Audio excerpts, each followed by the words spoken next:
Wa innama yaftadihu al-mudda'un bizawalil ahwal. Semata-mata akan terbongkar al-mudda'un, ya, akan ternyata terbongkar. Fadihah itu artinya skandal sebetulnya, artinya terbongkar kejelekannya orang yang mengklaim akan hilangnya kondisi. Bi'azlihim an maratibil inzal, dengan menyingkirkan mereka dari maratibil inzal, dari martabat-martabat penurunan. Hunalika, disitulah yabdu napak apa al-awar, kekurangan, kecacatan. Watuh takul astar, dan tirai terbongkar, terbuka, hataka. Fakan memudda'in ghina bila, berapa banyak orang yang mengaku cukup dengan Allah, merasa cukup dengan Allah saja. Wa innama ghinahu bi ta'atihi au bi nurihi au fatahi. Semata-mata kecukupannya adalah dengan mentaatinya, dengan ketaatannya, atau dengan cahayanya, atau dengan au fatahi, atau dengan pembukaannya. Wa kam min madda'il azzi billah, betapa banyak orang yang mengklaim mendapat kehormatan dari Allah. Wa innama i'zazuhu bimansilatihi wa saulatihi 'alal khalq. Semata-mata kemuliaannya itu adalah karena kekuasaannya, wa saulah 'alal khalqi, kepada manusia. Mu'tamidan, dengan sengaja, ala ma sabata 'indahum min ma'rifatihi, apa yang menetap pada mereka, min ma'rifatihi, berupa pengetahuannya. Fakam Abdullahi la Abdul Ilali, betapa banyak orang. Fakun maka jadilah engkau Abdullahi, hambanya Allah, la Abdul Ilali, bukan hambanya Kausa, bukan hamba Illah. Al-Illah artinya sebab musabab. Wa kama kana laka rabban wala illatan, wa kama kana laka rabban wala illatan, fakun abdan lahu wala illah. Fakama kana, seperti juga halnya kana, ada, laka, untuk kamu, rabban, sebagai Tuhan, wala illatan, dan sebagai, bukan tidak sebagai illah, sebagai alasan, sebab. Fakun abdan lahu wala illah, jadilah engkau hambanya, jangan menjadi hambanya illah. Litakuna lahu kama kana laka, supaya engkau menjadi sesuatu yang sesuai dengan yang direncanakan. Hadza akhir bab as-salis wal 20, ini bab yang ke-23. Jadi ini adalah hari ini kamu-kamu semua sudah selesai tahapan ke-23, sudah kelas 23 sekarang ya. Terus tamat tidak tinggi. Kelasnya kelas 23. 20 ya, kelas 23. Iya. Jadi di sini ada satu kesimpulannya sih, bahwa jadilah kau hamba Allah, jangan menjadi hamba kausalita. Ini banyak orang mengaku dirinya bertuhan, tetapi ternyata yang menjadi gandulan, menjadi pegangan adalah sebab. Ya bakal pengen sugih, ya kudu wakal. Bakal pengen pintar, ya kudu rajin belajar. Bakal kudu pengen waras, ya kudu berobat. Bakal beli obat, ya beli waras. Bakal beli menggawe wakal, ya beli sugih. Bakal belajar, ya beli temenanan, ya beli pintar. Jadi yang menentukan pintar sugih waras siapa? Ya sebab. Paham begini?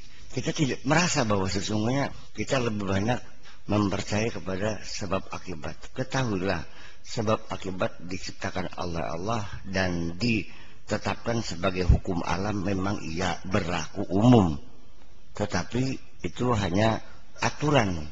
Sehingga jangan beranggapan bahwa Allah pun harus tunduk pada aturan itu. Nah, kita ngomongin paham beli? Jadi artinya dari satu sisi, Tuhanmu itu siapa? Apa Allah yang maha kuasa atas segala sesuatu, yang tidak terikat dengan sabab musabab, yang apabila berkehendak tinggal berucap saja kun maka terjadilah? Ataukah Tuhan yang juga terikat dengan aturan-aturan yang dibuatnya sendiri itu. Nah di sini akhirnya kan ujung-ujungnya sampai nongol ucapan bakal langkar yang mamah sadar dia masih dia. Sebabnya asal pokoknya kita ngedul sawah 5 hektar kita ngedul sawah ngunjumbang masih dia. Ya lama beli tujumbang kita masih ada dia orang-orang kok. Ya kan seperti itu. Anak wong kapan kelelep ditulung li sam aduh laman becek tulung itu saya kok modern sembenganku. Jadi sesungguhnya siapa yang menyelamatkan dia itu? Nah, iya, tapi diyakininya kan bukan Allah. Karena dengan sebab itu ya duduk kita tuh bisa sugih semenek kita ada wong tanine. Ya kepokok kengelan pada makin. Iya, awan jadi bengi-bengi jadi awan. Jam 3 bengi mangat nih sarang giring-giring banyu. Orang. Ya untung bakal meyakini saya disuruh Allah untuk menyelamatkan orang. Tetapi kan saya telah menyelamatkan kamu kan masalahnya. Nah ini satu hal yang perlu kita cermati. Jadilah engkau hamba Allah, jangan menjadi hambanya sebab. Sebab ini sepertinya menjadi Tuhan juga. Secara tidak sadar. Namun sira diparingi moga-moga tadi benar. Yang kamu sadari kita ke bisnis ini oleh hidayah sing Gusti Allah, apakah gara-gara ngajinya pakai sakur? Nyungkitnya durung apa kini? Paham begini? Jadi artinya ketika kamu terjepit dalam satu kondisi, katakan sajalah punya utang yang sangat banyak dan tidak mampu membayarnya, sedangkan harus lunas. Yang terpikir pada diri kamu adalah mencari teman yang kira-kira siapa yang punya uangnya, yang bisa nolong saya. Karena Allah bisa menolong saya pun harus ada orang yang bisa menolong saya. Iya terbeli gini.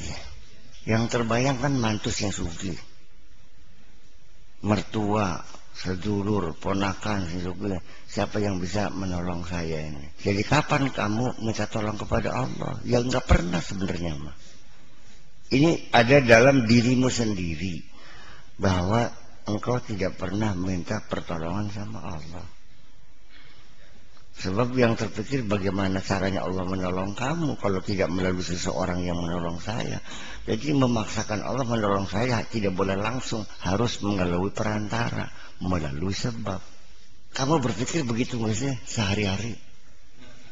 Ketika kita mendapat pertolongan dari orang, menyelesaikan satu persoalan. Awalnya iya, alhamdulillah urusan peragat kabeh. Ya, awit kita kenal karo kubu bedula loh. Akhirnya saya mendapat kesempatan dan dia menolong saya menyelesaikan. Jujur saja, dalam hatimu ditolong oleh kubu bedula apa ditolong oleh Allah? Ya. Siapa yang berjasa tetap akhirnya bukan kepada Allah, kepada teman kita yang menolong itu. Satu bukti demikian, nggak usah dibohongi. Ketika engkau merasa terikat dengan kebaikan-kebaikan teman Anda itu, ya, sehingga ketika Anda diminta sesuatu selalu oke bos, siap, aduh kelingan yang kebagusannya. Seperti itu kan persoalannya. Ini kan sehari-hari bahwa yang ada dalam pikiranmu, dalam hatimu adalah ternyata teman-teman kamu yang banyak berbuat baik kepada kamu. Selama ini kamu tidak merasa mendapat kebaikan-kebaikan dari Allah. Bagian kamu ngomong alhamdulillah lah, ning artinya mah kesuwun paku. Ya iya, ini iya. Selama ini engkau terikat atau merasa berhutang budi kepada orang lain dengan jasa-jasanya. Dan selama ini kamu tidak merasa berhutang budi kepada Allah kok. Buktinya dikongkon ning wong sing pernah nulung ni sira getak je. Kagian santral kagian begitu dikongkon Gusti Allah kelakat sih. Saya urai supaya biar paham bahwa sebetulnya siapa Tuhan yang ada di hatimu itu. Ya kan mah aja tersinggung ini ngomong saya ini kan. Secara realita kenyataan di dunia, orang yang paling banyak berbuat baik kepada kamu adalah orang tuamu, betul? Yang mengandung kamu, yang melahirkan kamu, yang ngurusin kamu, nyebokin kamu, bedongi, menyekolahkan, membiayai. Orang tua adalah yang sangat berjasa kepada kamu, ya kan? Nah, untuk itu Allah pun memberikan arahan kepada kita bahwa wabil walidaini ihsana, harus berbuat baik kepada orang tua sebagai tanda rasa syukurmu. Anishkurli wali walidaika, bersyukur padaku dan kepada orang tua yang telah kujadikan sebagai sebab yang merawat kamu. Ya kan begitu? Artinya bahwa pertama andiskurli wahnan ala wahnan wa fisaluhu fi amaini. Andiskurli wali walidaika ilayyal masir. Bersyukur kepadaku yang telah menampilkan kamu di bumi ini melalui kedua orang tuamu. Bersyukurnya kepadaku dan kepada kedua orang tuamu. Ya kan begitu? Selama ini kita merasakan hadir karena jasa orang tua. Dan kita kadang-kadang tidak mampu menembus hati kita bahwa yang merawat kamu adalah Allah juga. Yang melahirkan, artinya menurunkan kamu ke bumi Allah juga. Hanya prosesnya harus lewat perut ibu kamu. Ya kan begitu? Allah telah membuktikan bahwa aku bisa membuat manusia tanpa keluar dari perut ibu. Ya kan begitu? Tanpa ibu, tanpa bapak. Dan aku pun bisa menciptakan manusia tanpa melalui proses harus ada bapak. Ya kan begitu? Nah, ini hendaknya keterikatan kita, kesetiaan kita ini tetap pokoknya kepada Allah, bukan kepada orang tua. Orang tua sebatas mengucapkan thanks a lot for your nice. Terima kasih atas segala kebaikanmu saja. Sehingga rasa syukur, rasa patuh dan hormat kepada orang tua sendiri itu pun bukan karena sebab dia itu telah berbuat baik kepadamu, tapi hanya sebagai bukti rasa syukurmu kepada Allah juga. Sehingga kepatuhanmu yang mutlak adalah kepada Allah. Kepatuhan kepada orang tua masih ada rambu-rambu, ada batasan-batasan. Jadinya tidak mutlak harus selalu nurut kepada orang tua. Dibatasi selagi dia tidak melanggar aturan Allah. Ketika dia melanggar, tidak usah taat kepada orang tuamu. Ini sudah bukti bahwa ketaatan kita bukan kepada orang tua, tapi kepada Allah. Sehingga ketika kita berbaik kepada orang tua, menghormati orang tua, adalah sebagai bukti rasa syukur kita kepada Allah. Maka bisa mikirkan dia. Dengan bukti ketika orang tuamu menyuruh kamu kepada satu kemusyrikan, maka jangan kau ikuti. Wa in jahadaka ala an tusyrika bima laysa laka bihi ilmun fala tuti'huma. Enggak usah diikuti. Tetapi selagi di dunia wasahibhuma fid dunya ma'rufa, tetap di dunia mah ya orang tua harus kita hormati. Itu saja persoalannya. Tidak seperih apapun yang terjadi pada diri kita. Alhamdulillah sampai sekarang orang tua saya tidak mengajak kemusyrikan, orang tua saya tidak mengajak kejahatan, orang tua saya selalu mengajaknya kepada kebaikan-kebaikan. Tetapi Nabi Ibrahim, bapaknya kan tukang bikin tempekung, dan dia kan menghalang-halang Ibrahim. Iya kan? Nabi Ibrahim durhaka nggak sama orang tua? Tidak juga. Ya, sekalipun secara bermasyarakat ya harus terpaksa putus hubungan. Iya, goodbye forever. Ya, selamat tinggal bapakku. Tetapi sekalipun demikian, dalam hati sanubarinya Nabi Ibrahim masih tetap saja mendoakan orang tuanya. Salamun alaika sa'astaghfiru laka innahu kana bi hafiyya. Ya, salamun alaik, selamat tinggal Pak. Ya wis, terangkan baik. Selamat tinggal. Tetapi saya tetap mendoakan Bapak. Sa'astaghfiru laka Rabbi, saya minta ampunan kepada Allah untuk Bapak. Innahu kana bi hafiyya, karena Allah sangat baik sekali kepadaku. Tetap kudoakan. Paham di sini sih? Ya, enggak usah minta maki, ya sudah selesai. Ya wis Pak, bagaimana kita lunga. Punten kesuwun. Dan kita doakan, ya Allah, berilah ayahku itu hidayah supaya menjadi orang yang benar. Kan gitu. Ini bagaimanapun kita terharu ya kepada Nabi Ibrahim, dia mesti berpisah dengan bapaknya. Ya kan begitu persoalannya. Nah, jadi intinya mah kita jangan terikat dengan kebaikan-kebaikan siapapun. Tetap itu adalah kebaikan dari Allah, hanya melalui seseorang. Seseorang itu kita posisikan bukan sebagai agen yang berbuat baik, tapi hanya sebagai perantara saja, melalui dia. Kalau tidak melalui dia pun, Allah ketika menolong kita akan sampai. Sekalipun tidak melalui siapapun, Allah bisa langsung menolong kita.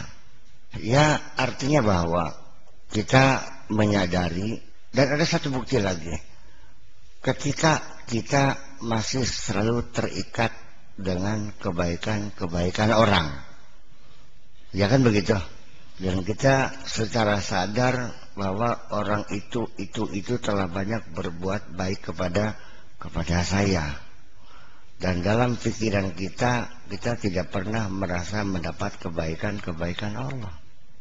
Karena kita tidak pernah merasakan dapat kebaikan Allah, tidak merasa diberi rezeki Allah, tidak merasa diberi pangkat oleh Allah, tidak merasa diberi segala macam, maka ujung-ujungnya tetap karena kita tidak mengakui kebaikan Allah, maka dalam segala hal apapun siraku masih hitung ijir baik kerusa Allah.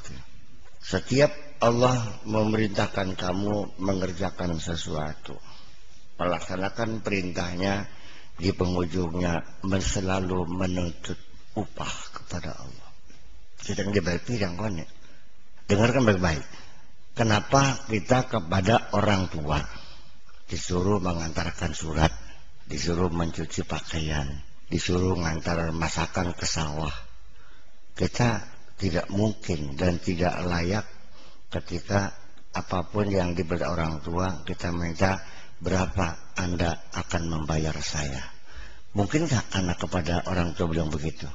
Nang tolong gaika sawah kasuket dulu. Oh ya sengga dibayar pira kita nih. Ditampak beli anak mau nunggu. Ditampak beli. Nang tolong ga ngomongan adik melas kan. Jika adu sana, iya kan gitu. Pira bayarannya? Iya.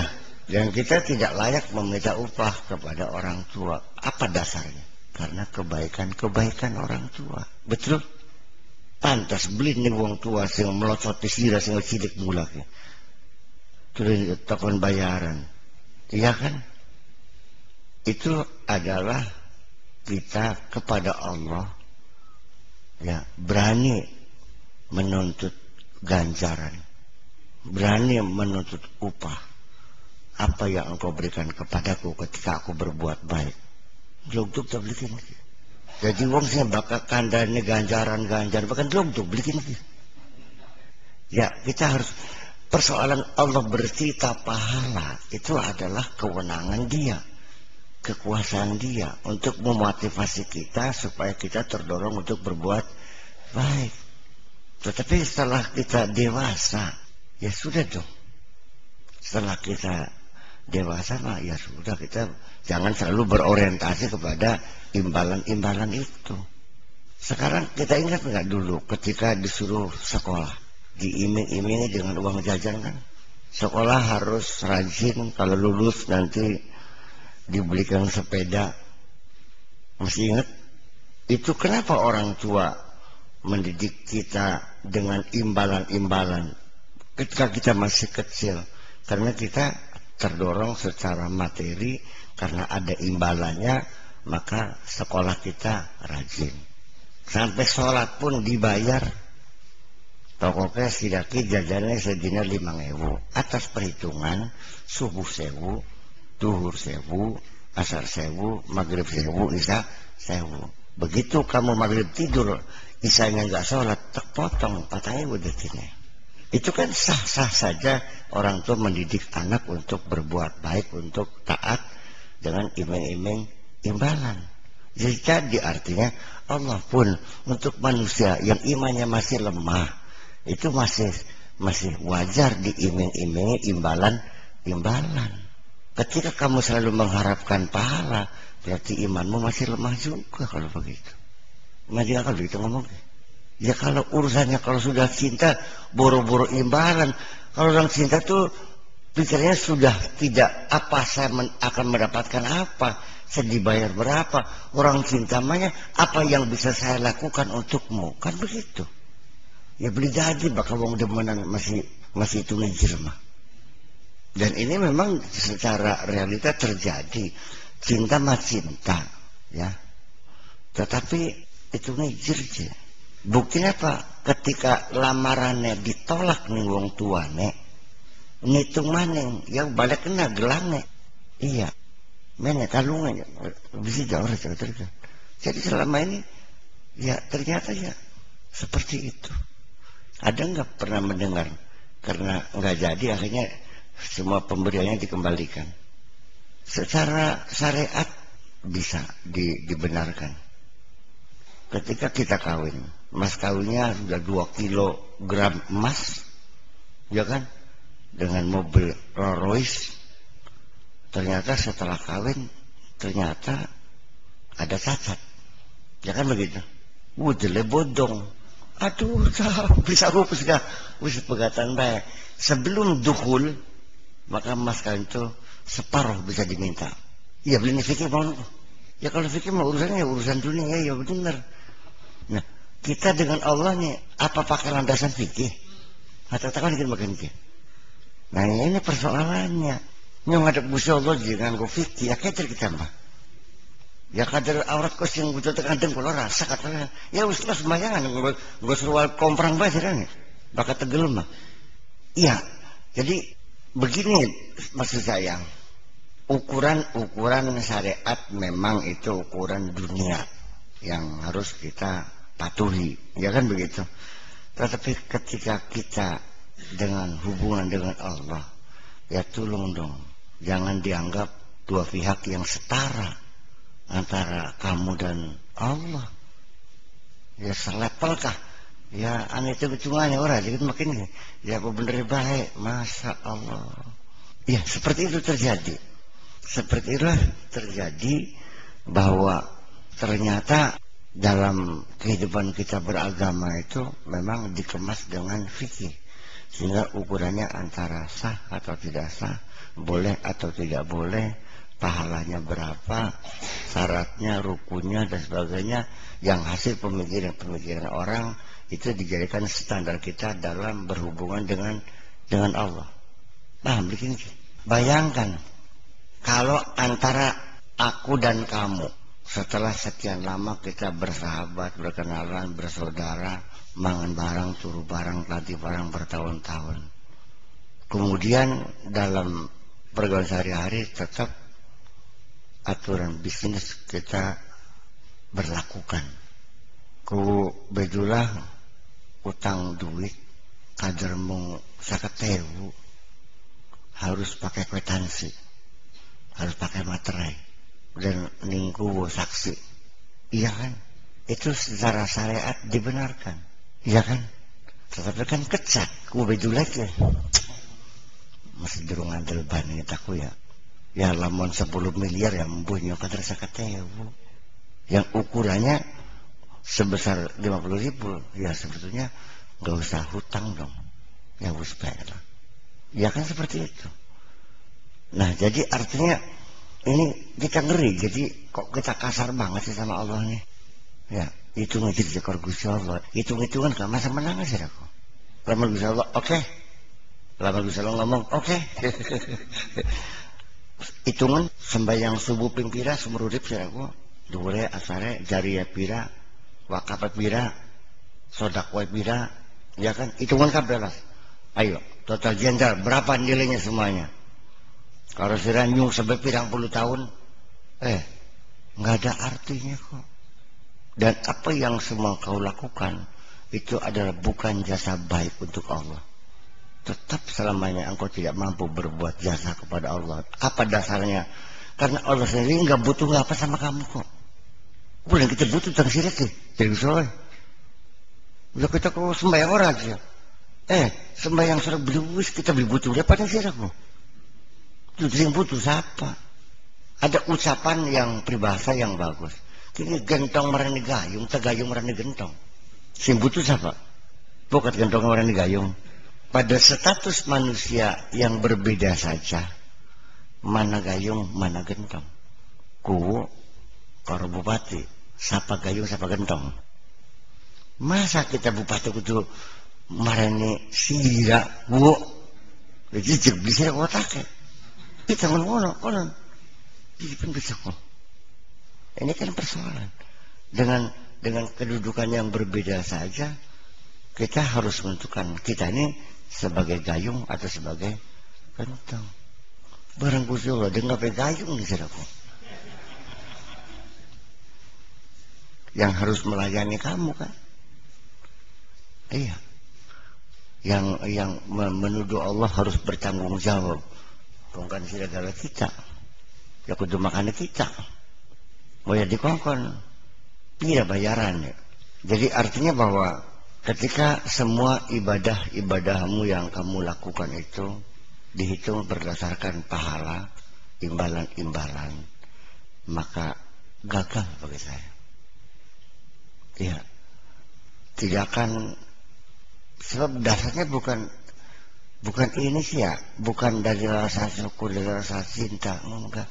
Kalau orang cinta mah nggak akan ngitung imbalannya berapa, akan merasa bahagia ketika kita bisa berbuat sesuatu yang menyenangkan sang kekasih. Iya boleh. Tuku kain terusmi, ya, sutra terusmi 600.000 dihadiahkan pada kekasih kita. Ketika dia merasa bersukaria, senang hadiah itu, kita mendapat kepuasan bahwa kekasihku senang menerima hadiah dari saya. Jadi artinya bahwa selama ini adakah keinginanmu untuk berbuat sesuatu untuk menyenangkan Allah? Enggak sih. Semua yang kau lakukan hanya untuk menyenangkan dirimu sendiri. Engkau tidak pernah berpikir bagaimana caranya menyenangkan Allah. Gagal nggak kira-kira? Dan buktinya Pak, standarisasinya itu adalah sesuai dengan logika kita. Jadi aparannya bahwa kita ini bukan lagi nyeneng-nyeneng Gusti Allah, tapi lagi nyeneng-nyeneng awak dewek. Oke, sekarang kepada manusia. Apakah betul engkau mencintainya, perempuan yang kau kenali sekian tahun tuh, yang kau katakan kau cintai? Ketika engkau merindukan dia, apakah betul engkau merindukan dia? Apakah engkau merindukan dirimu sendiri? Sampai kepada manusia saja bisa dibedakan mana yang mencintaiku dan mana yang mencintai dirinya sendiri. Seorang pemuda yang terbayang-bayang akan kekasihnya, itu bukan karena dia mencintainya, dia mencintai dirinya sendiri untuk melepas rindu. Yang terbayang kepengen ngeremed, kelingan yang pupune, kelingan pengen ngambung, pengen, itu kan semua itu yang dia rindukan adalah merindukan dirinya sendiri untuk mendapatkan kesenangan fisik. Makanya berbeda ketika perempuan itu sudah kita kawini, yang sudah masuk dalam jalur hukum sebagai istri, jadi emboke bocah, kita juga merindukan, tapi kan berbeda. Ya, ketika kita merindukan pacar dulu kan panas, tapi ketika kita merindukan istri kan sejuk. Kan yang bikin sih. Bisa membedakan enggak? Ini kan persoalan kita kadang-kadang tidak pernah membedakan semacam itu. Dan orang kelingan buka pasti mesti kelingan. Iya. Jadi ya makanya itulah cinta sebelum kawin itu namanya bukan mawaddah, namanya gharam. Iya. Karena kelinganku ndelang ning pupune mulus saya kepengen remede, pengen rangkule. Anda didorong oleh kebutuhan biologis Anda untuk melampiaskan nafsu birahinya. Paham begini? Iya, panas kan, ngarang-ngarang gini panas. Beli ketemu cengkering ngapin juga. Oh iya, kuping macam gerbek beli karu-karuan. Oh, beli karuan. Kayak wong anu kok, kayak wong kelojotan. Oh, sudah betabar, gerbek nih. Membuat kita jadi nggak bisa tidur. Ya, tetapi ketika kita berpisah dari istri, kita lagi bisnis di luar negeri atau ke kota lain, 3 hari ketemu istri, halo ma, apa kabar, sehat ma, anak-anak gimana, udah makan belum awalnya, udah jahil tidur, udah baik-baik ya, jaga baik-baik, ya. Ungkapan sederhana itu ada satu kesejukan dalam diri kita. Paham bikin sih? Anda merasakan semacam itu? Sudah membubas atau tidak mah? Orang mikirnya nggak ngerti mah. Ya ini kan jadi jiwa yang kasar kan, artinya kan baik, tidak pernah menghayati. Nah makanya kita kembali. Sesungguhnya kita diberi waktu timetable oleh Allah itu untuk menelpon, untuk berkomunikasi Allah, untuk menanyakan, sekedar melapor, ketemu sehari itu 5 kali padahal. Jadi komunikasi yang frekuensinya yang di padat sekali, 5 kali kan cukup tuh. Itu. Makanya yang penting kita, adakah kemesraan kita ketika Allahu Akbar? Punten saja ya. Adakah Anda merasa kemesraan ketika berdiri di atas sajadah menghadap Allah? Inni wajhatu wajhiya lilladzi fataras samawati wal. Ketika kita membaca Fatihah, ketika sedang ruku, apa yang terjadi dalam diri kita? Ya ternyata tidak lebih seperti orang berolahraga kok. Kayak orang lagi taiso kah? Apa taiso kok? Ya taiso. Saya orang Jepang taiso kok. Iya. Setelah selesai assalamualaikum, empuh. Itu perbuatan-perbuatan yang Anda lakukan rutin setiap hari. Tidak pernah dievaluasi. Yang berbaik sih. Ketika Anda sebagai tentara, ada apel nggak? Berapa kali sehari? 2 kali kan? Pagi dan sore. Pagi apel, sore akan pulang pun apel lagi. Laksanakan, siap, keluar, jalan. Itu kita penuh hikmat ketika apel. Tapi kenapa apel kepada Allah kok enggak pernah hikmat? Ketika apel kepada pacar, kita pakai baju yang paling bagus, sekali lagi sambil aja membuka cowok di pededoran dingin. Iya, kumisnya dicukur dingin dalam buatan kurang rapi. Iya bener kan? Iya enggak? Buat cowoknya pada pupuran dingin, bengesan bingung nunggu nih laki dengan pacarnya mau datang. Merasakannya semacam itu. Nah, kita menghadap Allah kok kayaknya kayak gara penemuan di bujang mereka. Cawel-cawel juga. Ya ini satu soal. Dan Allah mengisyaratkan banyak dalam Al-Quran gitu. Khudzu zinatakum 'inda kulli masjid, dan persiapkan dirimu dengan yang indah-indah ketika mau bersujud kepada Allah. Khudzu kalimatnya mungkin enggak mendasar, enggak disiap ya. Khudzu juku tasira kabeh zinatakum, in perhiasan sira inda kulli masjidin, nalikane ada pada setiap masjid di perhiasan. Artinya kan pakai baju yang layak, tempat yang layak, dikondisikan semuanya sehingga ada satu kemesraan kan begitu. Anda melakukan nggak semacam itu enggak? Ya syukur, amin. Sehingga pernah sembahyang sarungan lodro. Pernah beli modro koyo. Minggu mau. Iya, urung. Ya iya. Sampai akhirnya beli sedekap banyak di sarung sedekap. Lah silang sedekap ya pergi sarung sih mungkin. Iya. Pragat ruku tidak ya sing acung tangan siji. Ayo ngaku beli sih aku. Ya wes. Ya itulah bahwa komunikasi kita dengan Allah kan seburuk itu. Ya, seburuk itu kan. Jadi kita menemui Allah itu seperti menemui pengemis saja kok. Sing disebut receh. Saya kakek mana terus wes. Tadi ya, sering nih batok itu wes. Sewun, ya wes. Lalu ditutup ceger mana. Ganggu kita sih mah. Karena turu dag-dag ternyata mau ini kan terjadi. Dan kita sering kali juga menghadap setengah hati. Ya, beli yang ngomong bisa. Kenapa sih? Satu pertanyaan. Kenapa ketika engkau dipanggil beli yang? Lama sih ya. Demenan ira. Kang, dolan naga kang itu kadikan pagi kita pun tiga kukang. Semangat beli. Nah kenapa ketika Allah yang memanggil kamu gak semangat? Kelakat, itu beli yang bongkarannya. Ada keterpaksaan. Kecerek mana? Wis peragat wuduk ya. Kok gak wuduk dingin ah? Insya Allah. Ngopi dingin. Ya itu sehari-hari kita seperti itu. Jadi artinya sungguh sangat tidak berkualitas. Dan sehingga artinya bahwa malah justru saya melihat banyak orang merasakan sholat sebagai beban kok. Iya. Sebagai beban malah kadang-kadang merasakan bahwa sholat ini rimpet gini.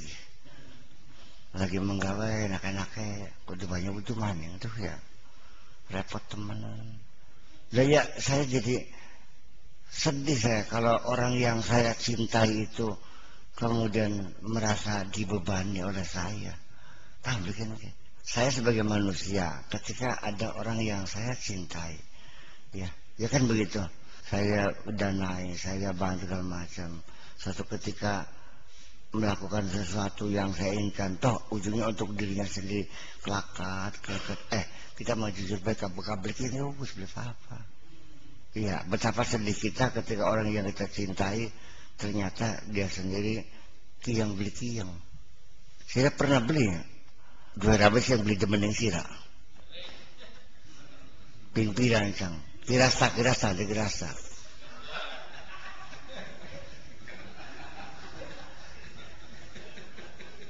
Jadi artinya kan gini, kita sudah kerja siang malam untuk membahagiakan istri. Ternyata istri yang kita cintai enggak pernah mencintai kita kok. Ngadang lengere baik. Kang jika makat kerjanya engkau jam sanga. Yakin besilah daging kah? Jujur apa sih? Ya barangnya mah ya melayani kita juga suka tidak suka ya keterpaksaan. Pada saat kita mengharapkan cintanya, bayangkan ditinggal merem bari sulajur baik. Wis aja wis gak ya wis tidak berkualitas begitu.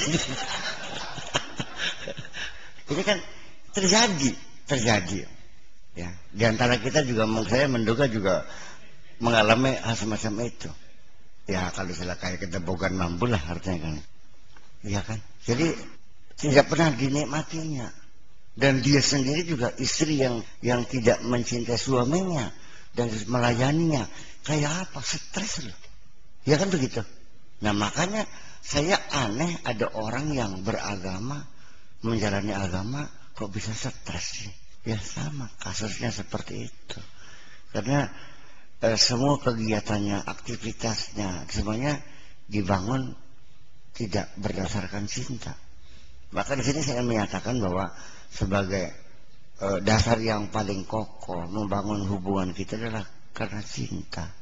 Karena masing-masing ketika berbuat apapun adalah pengorbanan yang sesungguhnya kita tidak pernah untuk menyenang diri sendiri, tapi untuk menyenangkan orang yang kita cintai itu.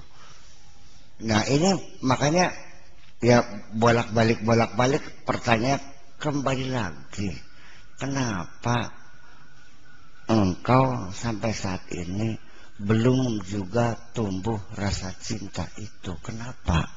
sak jawaban pakauan sang riben. Masih durung dulu kenapa sih?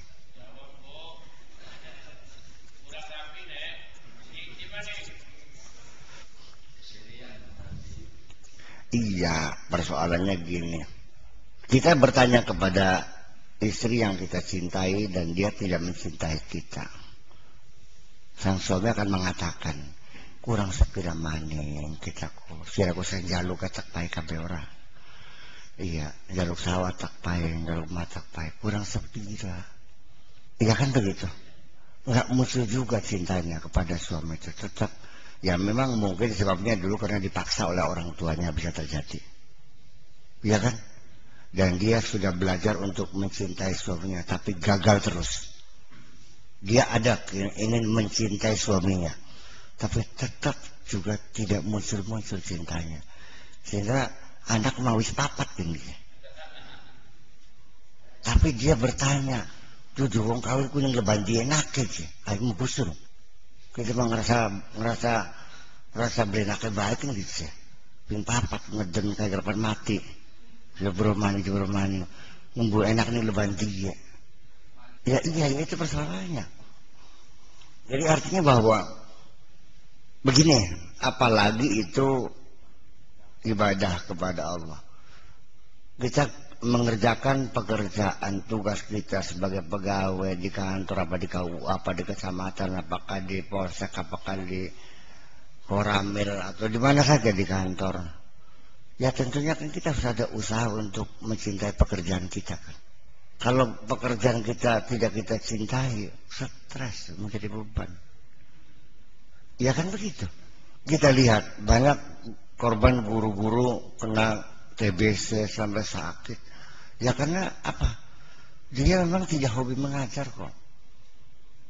Dan dia tidak suka jadi guru tuh. Mau tidak ada peluang kesempatan lain untuk bekerja kecuali jadi guru. Jadi terima juga. Apa yang terjadi? Tidak berkualitas. Iya. Bocah SD kelas 5. Ning jambe jurung weruh. Ning jam kelas 5 SD. Dipaham. Jam pira sedang. Jam setengah rolas. Itu gak pribadi setengah rolas. Jam setengah sangat setengah rolas. Kelas 5 lah. Ya karena gurunya juga asal-asalan. Nah makanya jadi bahwa selama ini kita melaksanakan perintah Allah itu sepenuh hati atau setengah hati. Seperempat sirik temen. Seperempat berarti beli gelam kan kok. Karena setengah hati kan masih dalam, beli tiang setengah hati.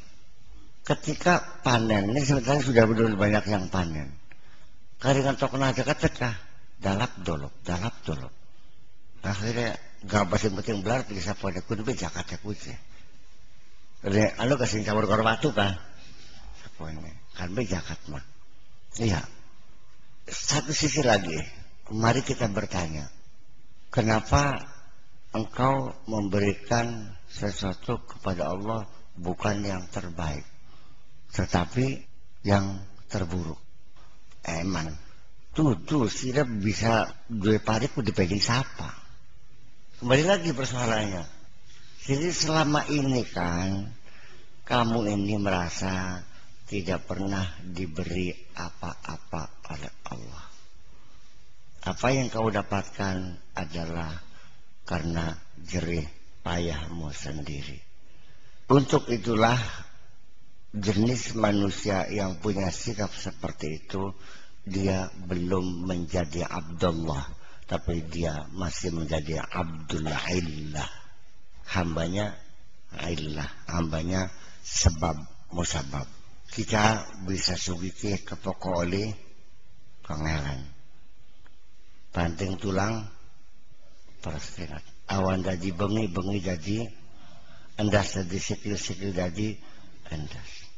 Nah, itulah makanya kembali diputar lagi, sebabnya engkau tidak pernah mencintai Allah, sebabnya kamu tidak merasakan kebaikan Allah. Iya tak boleh? Iya kan? Lihat ketika kamu sakit, ya kan? Berobat ke sana kemari, akhirnya ketemu dokter manjur, sembuh. Alhamdulillah, kali gane ketemu kalau dokter mancur. Pernah nggak bahwa yang menyembuhkan penyakitmu itu Allah? Sing warasakan siapa aja siapa? Khusus yang di alam obat, yang di sana kok dokter. Jadi selama ini kita harus menyadari bahwa kita sebenarnya bertuhan tidak sih?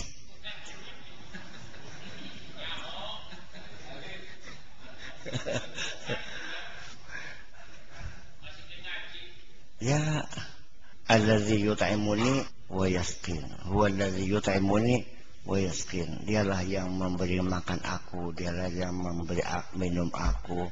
Wa idza maridtu fa huwa yasqin. Ketika aku sakit, dialah yang menyembuhkan. Ini kata Nabi Ibrahim dikisahkan dalam Al-Qur'an. Ketika engkau sembuh dari penyakit, cobalah ya Allah, terima kasih kau sembuhkan penyakitku. Ya kan? Setelah kita makan, ya Allah, terima kasih engkau telah memberi aku makan. Ketika kita bangun, alhamdulillah engkau berikan aku kesehatan, segar bugar kembali. Jadi selama ini bahwa Tuhan yang kau yakini itu sebatas tenggorokan muncul, masih ning otak baik durung manjing ning ati barang begini. Walamma yadkhulul imanu fi qulubihim, ternyata keimanan belum masuk ke dalam hati mereka. Iya, ngadil beli. Walamma yadkhulul imanu fi qulubihim, bahwa imannya kepada Allah masih formalitas saja, belum masuk ke dalam hati. Ya kapan mancingnya? Mancing publik ini ya. Jadi karena itulah. Jadi kita nggak pernah merasakan kehadiran al-hudur. Ya kali ila hadrati mengadina ila hadrati, tapi hudurnya kan nggak pernah. Gitu. Wahasiluha, ini kesimpulan dari bab berapa?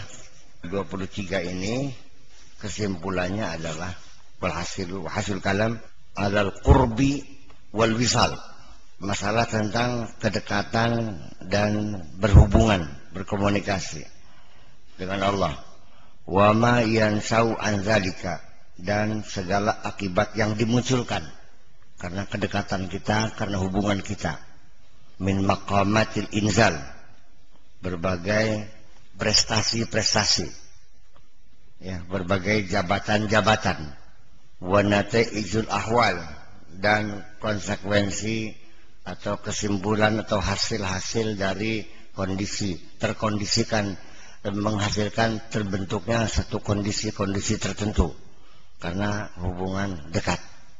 Nah, setelah hubungan ini dengan masyarakat, setelah kita punya hubungan dekat dengan presiden, ya, setelah kita sering ketemu dengan presiden, alhamdulillah proyek-proyek lancar kabeh. Nah, Simone nek kenangir kah? Ditek di kabeh kena patah-patah be. Terasa nggak begitu? Ada nggak nata ijil ahwalnya? Ada. Yang dulu kita mau ketemu sama apa namanya, sama direktur perusahaan, mesti nunggu berjam-jam. Baru begitu, siapa? Bedullah. Oh ya silakan. Tamu kan metu kabeh, maju dingin sirah. Kenapa? Sejak engkau dekat dengan presiden. Terjadi nggak begitu? Ya itulah aulia ilah itu sama.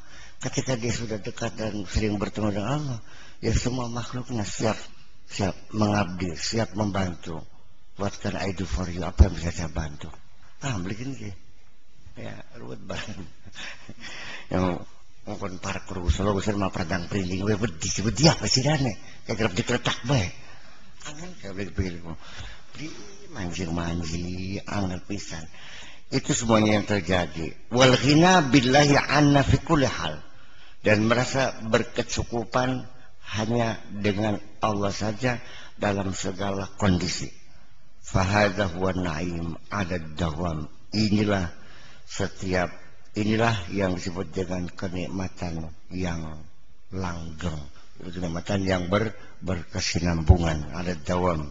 Wal ittisal, dan komunikasi hubungan allazi futiha bihi al-bab ar-rabi wal 20 faqal, ya, dan masalah berkomunikasi, berhubungan yang menjadi pembukaan pertama, ya, pada bab ke-20 Fakal. Ini bab ke-24. Kita malam ini masuk atau naik kelas ke kelas 24. Fakal radhiyallahu anhu an-na'im wa in tanawa'at mazahiruhu innama huwa bisuhudihi waqti rabbih. Kenikmatan-kenikmatan itu sekalipun fenomenanya bervariasi, bermacam-macam, beraneka ragam, innama huwa bisuhudihi waqti rabbih, itu semuanya disebabkan dari sisi kesaksian dan kedekatannya saja. Perbedaan itu adalah dari perbedaan kedekatan kita dengan Allah. Wal azabu wa in tanawwa'at mazahiruhu, dan siksa sekalipun fenomenanya bermacam-macam, innama huwa biwujudi hijabihi, semata-mata karena adanya penghalang-penghalang itu, adanya hijab-hijab itu, iya, tembok-tembok tebal yang menutupinya itu. Fasababul azabi wujudul hijab, jadi sebab siksa karena masih ada sekat. Wa itmamun na'im bin nazri ila wajhil karim, dan kesempurnaan kenikmatan itu ketika kita bisa menatapi wajah yang mulia, wajhul karim. Artinya kenikmatan, puncak kenikmatan itu adalah ketika kita bisa bertemu dengan Allah. Itulah puncak kenikmatan kita, ya. Tergila-gila bertahun-tahun, kebahagiaan yang tak terhingga, puncak kenikmatan ketika kita diberi kesempatan untuk bertemu. Nah, ini saya kasih satu cerita hipotesa saja. Ana wong wadon, nggal bulan dikirimi duit 10 juta, pengirimnya tidak dijelaskan. Nggal bulan 10 juta, 10 juta. Wong wadon katanya ising sapa, dia hanya mengatakannya, aku kirim uang untuk orang yang kucintai. Kadang begini sih, tak ada kebetulan Kang, sampai yang duit beli. Jadi saya membuka siapa? Dia mencari siapa yang memberi uang setiap bulan 10 juta ini. Kalau kurang silakan minta lagi. Dalam berita acara pasal itu kan gitu, bertahun-tahun. Merindukan nggak nih perempuan pernah ketemu sama orang yang ngirim duit? Rindu nggak?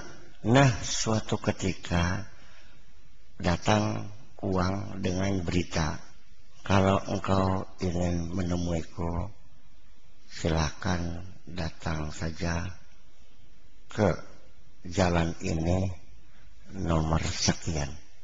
Saya tunggu. Getak begini. Berdebar enggak hatinya ini? 10 tahun mengirim uang setiap bulan 10 juta tanpa tidak pernah melihat wajahnya. Kayak apa kerinduannya? Paham begini sih? Itulah yang saya rasakan dalam diri saya. Paham begini sih? Kepengen ketemu bungkarannya. Paham begini sih? Ya sekarang kamu ada nggak kerinduan pengen ketemu? Tertakoni gimana? Non? Nah, kan sinting kan? Begitu kata dokter, Anda akan bisa bertahan paling lama 3 bulan lagi. Karena sudah stadium 4. Paling bertahan, ya di kemo-kemo juga sudah tidak akan efektif. Lebih ya udah pulang sajalah di rumah.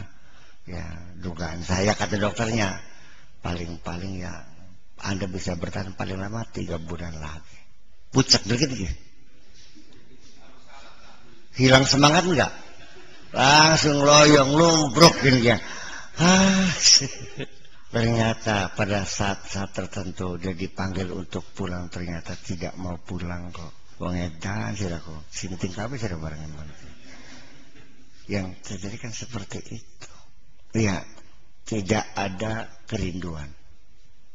Beli pengen ketemu, ipat-ipat bom, kita beli ketemu mana, wis. Duitnya bemene. Nah ini makanya kan harus kita pertanyakan, kenapa sih? Kenapa? Saya cerita lagi, satu hari ada anak santri saya melaporkan, Buya, tadi pagi atau barusan tadi menjelang subuh tuh ada orang mendem sesuatu di jalan masuk pintu gerbangnya. Ya coba saya bilang tolong ambil apa. Setelah dibuka isinya adalah ayat Quran yang hurufnya dipotong-potong, yang berbunyi wa iza qataltum nafsan fadara'tum. Ini ayat ini jimat kanggo mateni wong iki. Sang santri mengatakan, Buya balik ke nama nih mesti gawe. Ya aja. Masa saya mendoakan orang mati, saya bakar saja.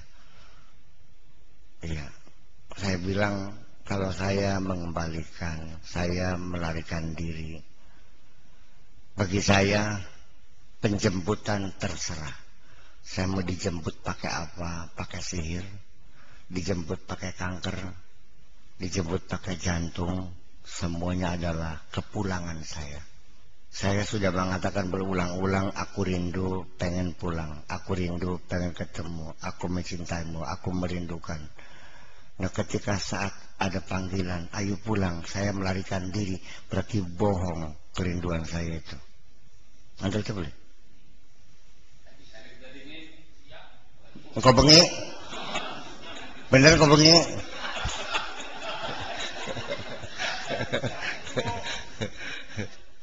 Masih mau bahas kepenak. Ketika Ustadz Salim saya ajak kondangan, kita dikasih makan oleh orang kaya itu dengan makanan-makanan yang lezat, ayam bekakak, sambal goreng, udang bergedel segala macam. Dan kita juga sebelum acara makan tuh dipersilakan istirahat dulu di sebuah hotel berbintang 5. Menjadi Buya aja di Salimnya. Di booking hotel ini karena istirahat, karena acaranya ntar malam, jadi siang ini kita suruh istirahat. Ya kan? Di hotel kita, dan malam kita datang ke rumah mewah itu dan kita diberi makan, dihormati. Majikannya beli metu-metu. Ustaz Salim ki bangun lep sampai tekang peragat masih tangan. Batin beli takon lacan enti majikannya tak beli. Barangku beduna mah cerdas ini ki. Buya, enti majikannya. Orang yang menghormati kita dengan hidangan yang orangnya mana? Takon kan? Jadi beli ke bedula ki. Kakak Salim itu silam baduk mul-mul kusing sapa jembo soalnya, dan tidak pernah ada keinginan pengen tahu mana orangnya.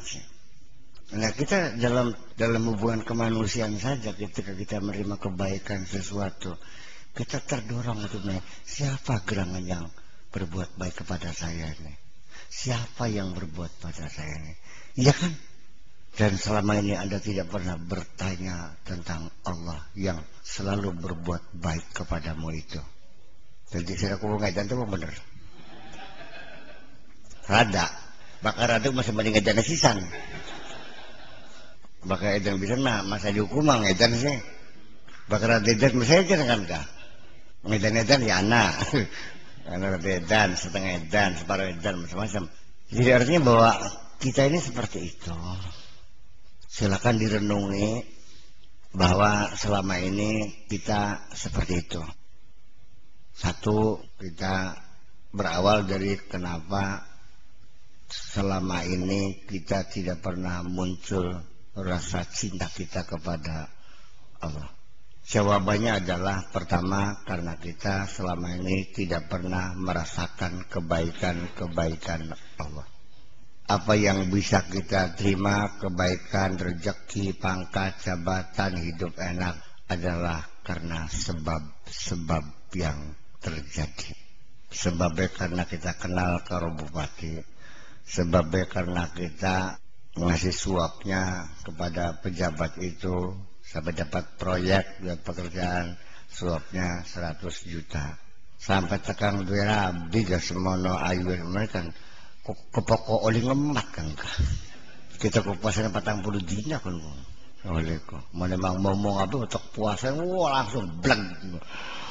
merasa bangga dengan sebabnya itu. Jadi kita ternyata selama ini belum menjadi Abdullah, baru menjadi Abdullah, hamba sebab. Ya Allah, jalukan yang sebab suarganya, bab sebab. Pengen surga katanya bab tergambar. Ya, memang ini logika itu disampaikan dalam Al-Quran juga bahwa orang-orang masyarakat Hunafa yang ada di tengah masyarakat jahiliyah di Mekah itu ada kelompok namanya Hunafa, yaitu pengikut-pengikut Nabi Ibrahim yang sudah terkooptasi dengan budaya lokal di situ. Mereka ikut menyembah berhala juga, tapi di hati mereka masih percaya kepada Allah. Ketika ditanya, kenapa kamu menyembah berhala? Qalu wa ma na'buduhum illa liyuqarribuna ilallahi zulfa. Kami tidak menyembah berhala, tapi hanya sebagai perantara untuk mendekatkan diri kepada Allah. Artinya hanya sebagai proses visualisasi. Karena mereka merasa lebih tenang kalau berhalanya kelihatan. Jadi Tuhannya diberhalakan. Makanya kenapa penyembah berhala yang Tuhannya kelihatan tempekongnya, sembahyangnya lebih khusyuk dari kamu. Kenapa? Yang kelihatan Tuhannya. Dan ketika kita mencoba merekonstruksikan ketuhanan dalam pikiran kita, tetap kita kena rambu-rambu laisa kamitslihi syai'un, bahwa Allah tidak seperti apa-apa. Inilah yang bisa saya jawab. Silakan dianalisa sendiri, bahwa siapapun, mungkin Anda juga pernah suatu ketika ingin merekonstruksikan Allah dalam pikiran kita, ya kan? Tapi kita sudah dikasih rambu-rambu, jangan berimajinasi, jangan berhayal, jangan berupaya merekonstruksikan, menggambarkan Tuhan seperti apa dalam pikiran kita, karena sudah ada sinyal awal bahwa Allah tidak seperti apa-apa. Laisa kamitslihi syai'un. Kita pun berhenti. Oke. Biarkan Allah tidak seperti apa-apa. Karena kalau Allah seperti apa saja, malah justru menjadi mentah dalam kehidupan kita. Biarkan Allah tidak seperti apa-apa, sehingga tetap dalam keindahannya, tetap dalam keagungannya, tetap dalam kekuasaannya yang mutlak, dan tetap dalam kehebatannya. Begitu kita wujudkan dalam bentuk fisik, maka akan menjadi kerdil Tuhan yang kita sembah itu. Jadi ketika laisa kamitslihi syai'un, itu adalah bukan pembatasan kemerdekaan Anda berimajinasi, tetapi biarkanlah Tuhanmu dalam keindahannya yang luar biasa. Saya punya bukti psikologis. Ya kan? Sesungguhnya wanita cantik itu adalah dalam imajinasimu. Ketika ketemu dengan fisiknya, Anda akan melihat cacat-cacat yang ada pada dirinya. Kupingnya ambak ternyata besarnya. Ayo maayu sing iringan, sing harapan kegepak lagi. Kayak boleh menjelang foto dalam foto saja, foto yang fotografi, ya itu tidak akan bisa hidup. Malah justru yang bisa hidup indah itu dalam lukisan. Malah membawa kita kepada imajinasi yang lebih luas lagi. Makanya lukisan lebih mahal dari fotografi dong. Karena ada nuansa-nuansa lain melalui cat yang di atas kanvas itu. Ada nuansa imajinasi yang lebih besar. Malah justru ketika gambar itu menjadi gambar yang abstrak, seperti gambar-gambarnya Picasso, itu malah orang menjadi tergila-gila. Berapa miliar pun dibeli. Paham begini? Jadi biarkan diabstrakkan saja, supaya kita bisa merasakan keindahan itu. Nyambung beli Ji. Nah ya makanya. Nah, jadi kita berhubungan dengan perempuan yang tidak ada wujudnya, yang hadir di dalam mimpi kita. Sangat indah sekali. Begitu ketemu orang manusia mah menyebalkan gitu. Bokil tepas ya. Melakukannya kayak bangong ngongklong. Ya semacam itu. Dan memang Allah itu tidak bisa dideskripsikan. Tidak mungkin Allah bisa dideskripsikan seperti ini. Enggak bisa.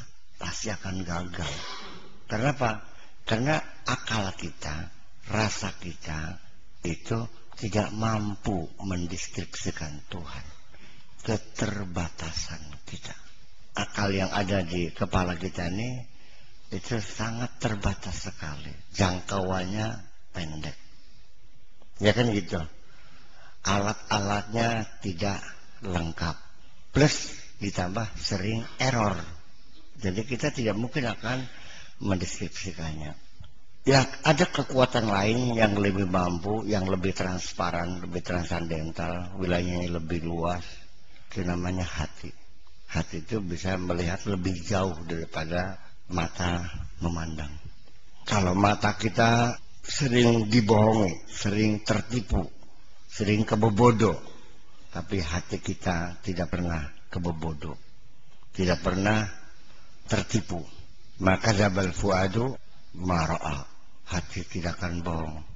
Apapun yang dilihat itu betul. Mata kita sering bohongan, sering nggak melihat fata morgana. Setelah didekati airnya ada nggak? Sering nggak kita tertipu karena gara-gara udang-udangnya, gara-gara jubah. Akhirnya 100 juta melayang. Sering nggak kita tertipu karena datang dia pakai mobil baby band, ya, dengan kacamata riben, ternyata penipu juga kok. Sering nggak kita tertipu menaksir seorang perempuan, dikiranya mulia, ternyata nah ya aja dong akan sih sudah. Iya. Nah sekarang yang jadi pertanyaan besar, kenapa ketika matamu sering tertipu, kenapa sampai sekarang engkau masih tetap mempercayai matamu? Soal jawaban. Nyong kita dan dalam dewek tercolok sih matanya. Dalam dewek. Nyong kita urus dewek katon dewek dalam tercolok matanya sih. Suruh ngomong-ngomong. Nyong gajinya kebobodoh masih dipercaya aja. Kalau Ustadz Salim pernah dibobodo oleh seseorang sehingga uangnya melayang 50 juta. Ketika dia datang lagi menawarkan proyek lagi, percaya nggak? Satu kali tertipu, Anda tidak mungkin mempercayai. Kenapa matamu tertipu berkali-kali masih juga dipercayai? Kenapa? Masih. Kenapa? Masih ngandel baik. Urut bodoh berkali-kali masih diandel baik. Nah ya itu pertanyaan.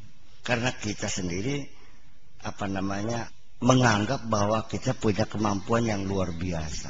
Ya kan gitu. Karena kita melihat otak itu kerjanya unlimited, tak terhingga kemampuannya. Tidak, semuanya dalam keterbatasan. Paham kan? Kalau tadi orang disebutkan dia bukan hamba Allah, laisa abdallah bal huwa abdul illah. Untuk kelompok ini yang mengagungkan akalnya, dia juga abdul akli, bukan abdullah. Lebih mempercayai pikirannya sendiri. Dan betapa banyak kita melihat apa yang Allah katakan sok lancang disensor, dianalisa dengan akalnya. Tidak bisa. Waduh, dilawan oleh akalnya. Masya Allah, menganggapnya seperti apa? Bahwa akalmu adalah yang memberikan klarifikasi, menjustifikasi, menganalisa apa yang dikatakan oleh Allah. Bahwa ini sudah tidak relevan lagi. Waduh, gawat nih. Qala Ta'ala ini sudah tidak relevan lagi menurut akal saya. Hebat banget ya. Mending bulus mah bisa disate. Iya kan? Ya artinya bahwa itulah sebabnya kenapa ujung-ujungnya itu yang disebut dengan kesombongan intelektual, kecongkakan intelektual sama. Dan ini lebih besar bahayanya daripada kesombongan atas materi. Paham bikin wong sugih sampun boleh. Ini wong melarat ngece beli. Nah, wong pinter gak pada. Ini Gusti Allah ku ngece barangnya. Ngece Gusti Allah. Gusti Allah bacakan tugas nih kita kan boleh. Masih pinter kita. Ya, seperti itu. Kita makanya saya melihat kelompok-kelompok rasional ya yang mengagungkan akalnya. Sebenarnya dengan kaidah apapun yang tidak masuk akal adalah bukan agama. Agama harus masuk akal semuanya. Terjebak juga dalam kesombongan intelektual itu. Jadi agama harus rasional. Tidak usah, nggak usah. Ya sudah kalau gitu ya kita sebut saja agama akal. Jangan agama Islam lagi. Agama apa? Agama akal. Ukurannya akal. Ya kan seperti itu. Ini begini, orang tidak sadar bahwa akal itu terbatas. Orang tidak tahu bahwa akal kita ketika bekerja pun berdasarkan berbagai kaidah berpikir. Kaidah-kaidah ini dirumuskan oleh para filosof di dunia. Begini cara berpikirnya. Induksi, deduksi, premis, kesimpulan, natijah. Ya kan gitu. Uji coba, qadaya, aksul mustawi dan sebagainya. Dalam kita berpikir sehari-hari saja, kita seringkali mengalami, seringkali kita gagal dalam mengambil kesimpulan, sehingga perlu diulang, membentuk investigasi lagi, di mana kekeliruannya masih salah juga, diulang lagi, sampai beli ketemu akhirnya. Terus beli ketemu, ujung-ujungnya wallahu a'lam bishawab. Kita seringkali melihat ketidakmampuan akal untuk menyimpulkan karena kita kekurangan fakta dan kekurangan data, atau juga kita terburu-buru mengambil kesimpulan sehingga fakta-fakta, premis-premis yang kita kumpulkan itu ternyata tidak pernah dicek kebenarannya. Dan kesalahan ini kalau orang pribadi, orang tani, wong biasa, mungkin yang akan memagut, yang akan menanggung derita hanya dirinya sendiri karena dia salah mengambil kesimpulan. Tetapi ketika dia sebagai public figure, sebagai decision maker, ketika mengambil kesimpulan salah, yang sengsara adalah seluruh bangsa ini. Paham begini? Karena kesimpulan yang salah, itulah akibatnya bangsa ini menjadi bangsa yang paling bodoh sealam dunia. Karena salah kesimpulan. Gawat persoalannya. Ya kenapa? Ya itu. Makanya setiap kesimpulan apapun jangan buru diaplikasikan secara luas. Coba bikin project pilot, bikin prototype, bikin satu percontohan dalam skup kecil. Keberhasilannya, kegagalannya, kekurangannya kita sempurnakan. Baru kita aplikasikan pada masyarakat yang lebih luas. Jangan sampai memakan korban lebih banyak. Kalau uji cobanya binatang, yang mati binatang. Paham bikin ke? Maka ya binatang saja dulu uji cobanya sebelum kepada manusia. Orang kadang-kadang tuh saya nggak ngerti. Iya, karena salah kebijakan kita jadi melarat begini nih. Karena salah ambil keputusan kita menjadi bodoh begini nih. Iya kan? Jangan kira bahwa logika itu ya tergantung. Ya logika berfungsi. Ini ketika kami jadi apa? Kalau kami sebagai kubu, ya paling sing demo ya orang setiasa paling dikurutugi sampai kan kita. Iya kan? Ya bangsa negara. Masalah sengsara jutaan orang kok yang kehilangan apa? Sumber penghasilannya. Orang Cirebon sekarang industri rotan ancur-ancuran ya. Bangkrut semua. Berapa ribu anak-anak kita yang kehilangan pekerjaan. Kenapa? Karena rotannya diekspor langsung dalam bentuk bahan mentah ke Cina. Kenapa? Itu kan salah kebijakan. Dikiranya dengan ekspor langsung devisa akan masuk lebih besar. Ternyata tidak. Tetap masih besar ketika rotan diolah di sini, dikirim sudah jadi. lebih besar padahal. Iya tabligh ini. Ditambah juga lapangan kerja untuk anak-anak kita di sini. Kita nggak begitu. Percaya begini. Nah, kita kan melihat kegagalan manusia berpikir. Iya kan? Nggak usah harus ada sendiri yang mengalaminya gagal berpikir. Coba pengalaman orang lain yang gagal pikiran itu kan menyebabkan penderitaan dan kesengsaraan yang berkepanjangan. Nah, kenapa Anda masih banggakan saja bahwa aku hebat, aku bisa berpikir, otakku, pikiranku. Ya itulah, jadi sesungguhnya orang-orang yang mengklaim sebagai kelompok rasionalis sebetulnya adalah orang-orang yang congkak dengan akalnya itu. Iya, nggak ada beli. Ad-dinu wal akal, ya salah. Ad-dinu wad din, al-aqlu wal akal. Agama adalah agama, akal adalah akal. Adapun akal mencari pembuktian akan kebenaran agama, ya silakan. Oh iya ya, benar juga. Ini begini gini, hukumnya begini. Dipikir-pikir, oh benar juga. Ya wong edan mah beli baju sembahyang sih main model baik. Ladina liman la akal itu artinya orang yang akalnya tidak sehat, dia tidak berkewajiban beragama. Beragama itu adalah ketentuannya untuk orang yang akalnya sehat. Ini cek wong edan beli wajib. Udah gak beli dosa beli apa kolar kalian ganti barang kah? Gini nih cekedung anak wong edan. Udah kayak edan anyar-anyaran masih bersih badannya sih. Buat sawadon ya bangsa umur 18-an lah. Masya Allah masih mantul lewatnya pasar ini cekedung kah? Pasar malam kah? Wong sepasar merek kabeh. Masya Allah. Iya kita kadang mobil malam lirik pada mah. Cakep juga loh. Iya. Baru melakukannya egong ya Allah. Pada ibu-ibu pada jerit-jerit berak semuanya. Merasa malu juga ya. Ya mau diapain? Nah orang yang gila seperti itu apa wajib beragama? Yang ada urusan selesai. Ladina liman la aklala.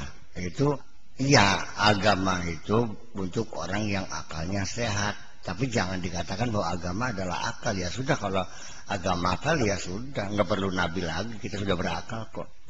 Nah ini juga ada salah satu sekte dalam Islam.